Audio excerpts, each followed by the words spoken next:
Shalom a todos, a paz do Senhor, a todos os nossos irmãos e aqueles que nos acompanham nas redes sociais. Aqui quem vos fala é o pastor Fábio dos Anjos, para mais um momento de reflexão. O texto de reflexão é o texto que está inserido na carta de Paulo aos Filipenses, capítulo 4, versículo de número 11. O apóstolo Paulo disse: "Não digo por necessidade, porque já aprendi a viver contente em toda e qualquer situação." A reflexão que trago aqui é uma reflexão que ela tem muito a contribuir para uma visão melhor da vida e do mundo.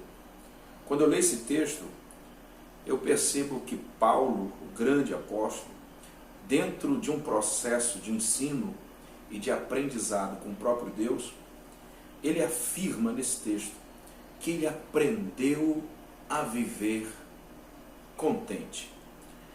Aprendeu a viver. E aqui eu quero que você redobre a sua atenção. Aprender a viver, sem dúvida nenhuma, é o maior aprendizado da vida. Aprender a viver contente, sem dúvida nenhuma, é o aprendizado mais relevante da existência humana. Aprendeu a viver. Paulo aqui está afirmando de forma muito categórica que ele aprendeu a viver de forma contente. Todos nós sabemos que a vida, essa vida humana, que é fadada a esse ciclo que chamamos de ciclo vital, onde nascemos, crescemos, reproduzimos, envelhecemos e morremos, essa vida ela é curta. Mas quando Paulo diz, eu aprendi a viver contente, o que Paulo está nos ensinando é que, embora a vida seja curta, ela não precisa ser uma vida pequena. E quando é que a vida se torna pequena? A vida se torna pequena quando a minha existência é vivida de forma superficial. Quando a minha existência é vivida de forma banal. Quando a minha existência é vivida de forma egocêntrica, de forma fútil. Quando é que a vida se torna pequena? A vida se torna pequena quando eu me torno escravo das minhas próprias emoções. Quando é que a vida se torna pequena? A vida se torna pequena quando eu me torno prisioneiro das circunstâncias desta própria vida. E esqueço-me que as circunstâncias nada mais são do que condições temporárias da vida. A Bíblia me mostra isso. Há circunstâncias nessa vida, mas eu não posso me tornar refém dessas circunstâncias, porque elas são temporárias. A Bíblia diz: o choro dura uma noite, mas a alegria, ela vem pelo amanhecer. Quando é que a vida se torna pequena? A vida se torna pequena quando eu faço do meu passado um fator determinante para a minha vida. É importante que se diga que, embora o nosso passado ele seja importante, porque ele faz parte da construção de quem nós somos, mas o passado não é fator determinante.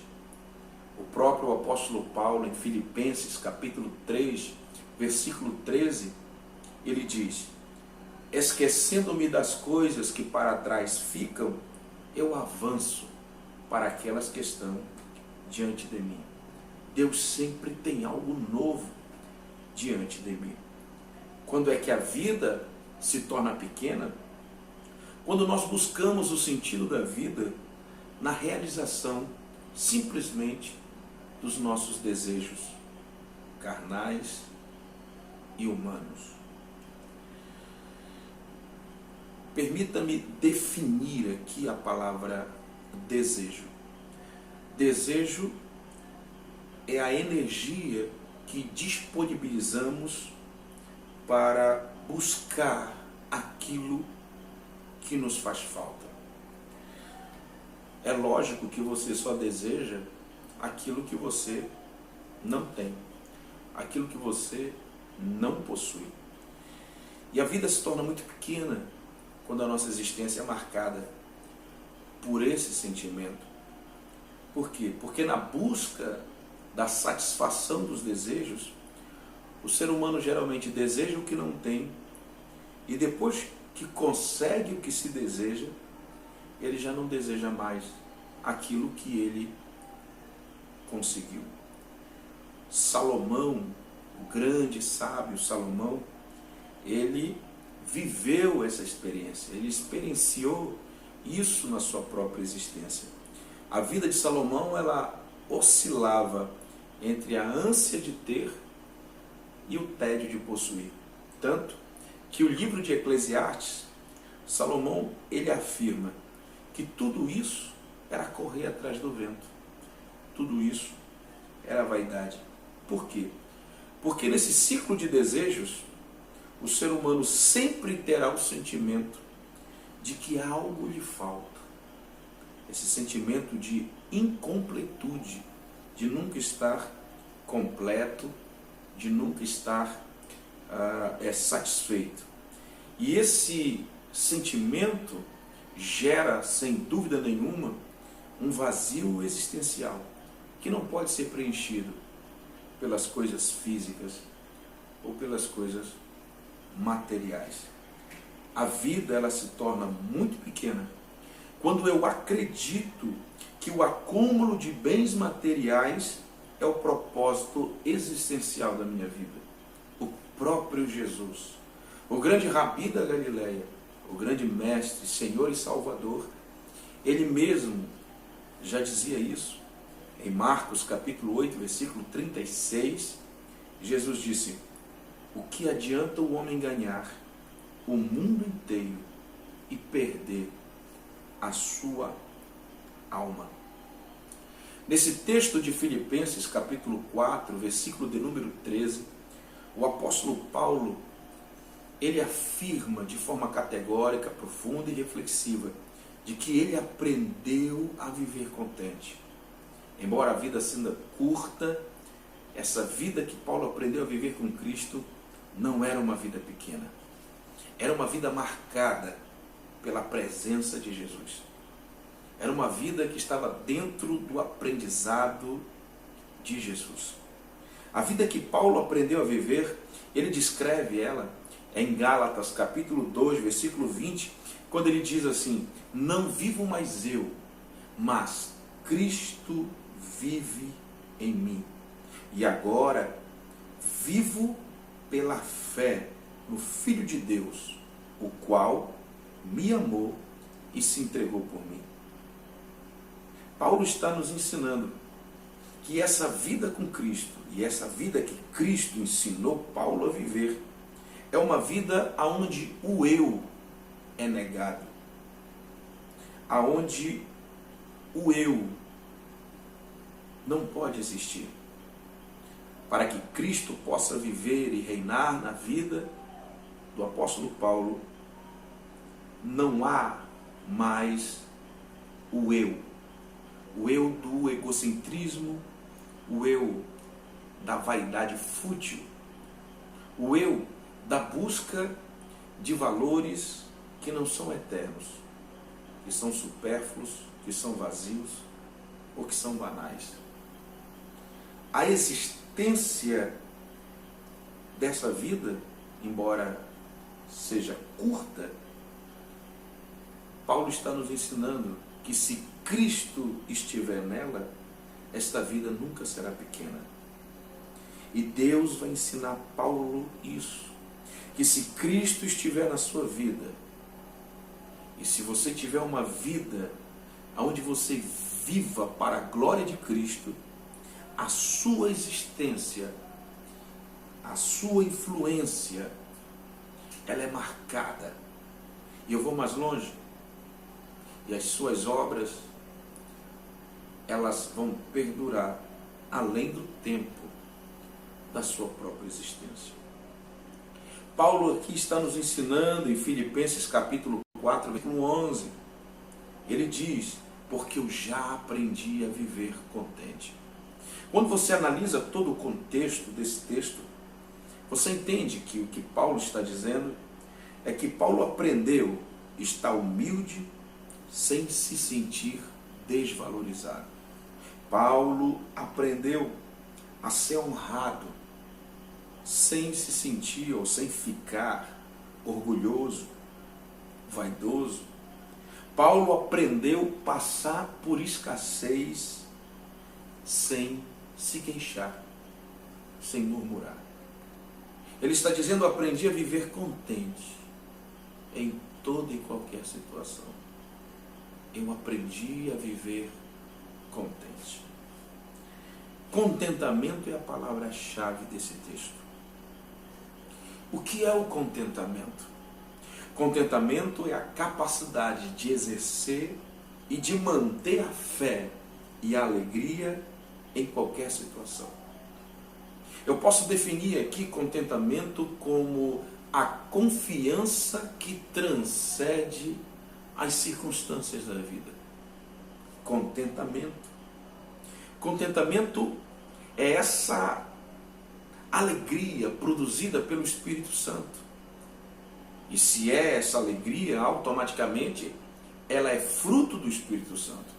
É o que Paulo mesmo fala em Gálatas capítulo 5, versículo 22. Mas o fruto do Espírito é o amor, a alegria, a paz, a paciência e tantos outros frutos.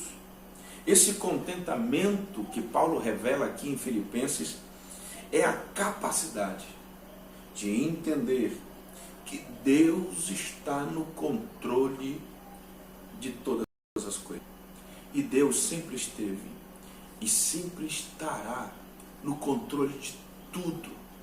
Quando nós olhamos a Bíblia e folheamos as páginas sagradas, nós entendemos que Deus sempre esteve no controle de todas as coisas. 1 Samuel capítulo 2, versículo 7, lá diz assim, que é o Senhor que empobrece e é o Senhor que enriquece o homem, é o Senhor que abate e é o Senhor que exalta. Lá no livro de Daniel, capítulo de número 2, versículo 21, diz que é Ele que muda os tempos e muda as estações, é Ele que remove reis, é Deus que estabelece reis, é Ele quem dá sabedoria aos sábios e dá também entendimento aos que buscam. Em Isaías, capítulo de número 40, versículo de número 12, o profeta de Deus disse: quem mede as águas com seu punho? Quem foi que formou a medida quem tomou a medida dos céus a palmos? Quem é que recolhe em uma só medida o pó da terra? Quem é que pesa os montes e os outeiros em balança de precisão? É Deus, porque Ele tem o controle de tudo. Isso me faz dizer que esse contentamento não é conformismo, não. Esse contentamento reside no coração de quem realmente vive uma vida para glorificar a Cristo. Esse contentamento é algo que está no coração de Paulo e que é manifestado não só através das suas palavras, mas sobretudo através do seu comportamento. É interessante. Jesus disse algo muito importante. Jesus disse em Mateus 6,21, porque aonde estiver o vosso tesouro, ali estará também o vosso coração. O teu tesouro revela o endereço do teu coração. O coração de Paulo estava em Cristo. O centro da vida de Paulo era Cristo. E Paulo aprendeu com Cristo a viver uma vida contente em toda e qualquer situação. Isso me faz dizer, para concluir essa reflexão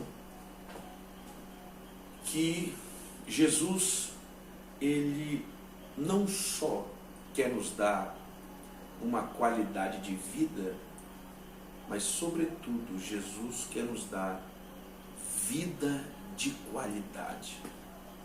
E existe alguma diferença entre qualidade de vida e vida de qualidade?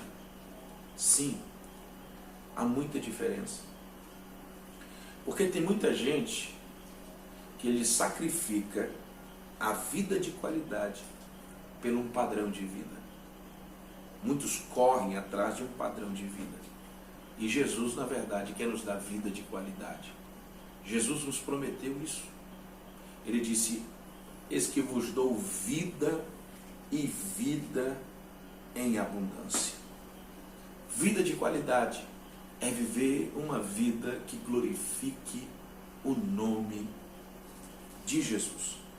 Então fique com essa palavra de reflexão, que o Senhor Deus nos abençoe e que você seja ricamente abençoado por essa palavra. Tenha uma vida de qualidade. Amém? Glória a Deus.